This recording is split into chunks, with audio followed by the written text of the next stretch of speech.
Princess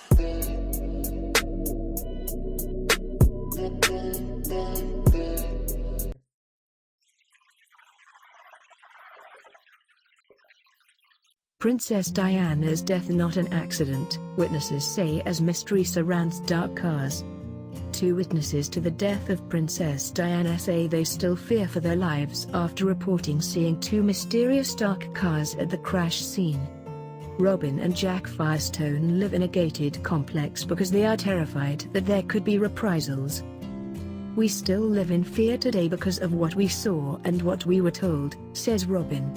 The couple claim her death was not an accident. "I think the crash was a royal thing and other forces were involved," adds Jack. "Something bad could still happen to us. There are enough nuts out there who may try to silence us." The Firestones say their testimony was so controversial they were stopped from giving evidence, first by the French authorities and then by the British because their story raised questions about the crash. Robin's claims center on two dark cars that had stopped in front of the princess's Mercedes, which she believes were involved in the crash. The Firestones, along with their then 11-year-old son Brandon, had entered the Pont de l'Alma tunnel in Paris just minutes after the crash on August 31, 1997, which killed Diana, 36, Dodi Fade, 42, and their 41-year-old driver, Henri Paul. The only survivor was the couple's bodyguard, Trevor Jones, 51. The family was in the back of a taxi on their way to their hotel after enjoying a nighttime cruise on the River Seine. As their cab pulled up to the wrecked Mercedes S280, Robin, now 63, immediately noticed two formal cars stopped in front of Diana's. "It stands out in my mind so vividly to this day," says Robin. "I could not understand why they were there. They looked at odds with what had happened. I saw those dark cars, and they must have entered ahead of Diana's. I wasn't the only witness to see them. I referred to them as what looked like formal cars, not even black but dark.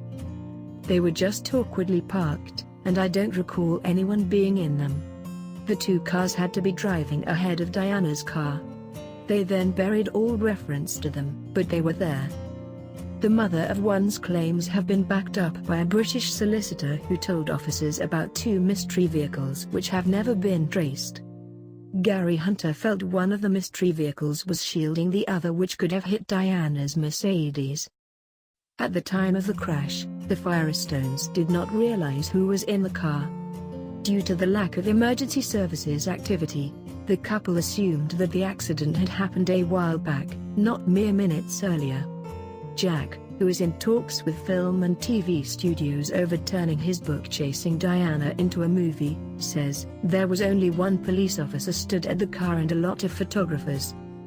He was acting as if it didn't seem like an emergency at all. We thought the survivors had already been taken off to the hospital. It wasn't until the next morning that they realized the blonde woman they had seen was Princess Diana." The Firestones hotel was just a few hundred feet from the Ritz Hotel, where Diana and Dodi had spent the previous evening. Property owners Robin and Jack immediately sought out a French police officer to report the mysterious dark vehicles they say they saw. Robin said, "We went up to him and I said, listen, we were in the tunnel last night, and we need to talk to the police because there are things that we saw. So who do we talk to?" Without hesitation he said, "They have enough witnesses. Don't worry about it.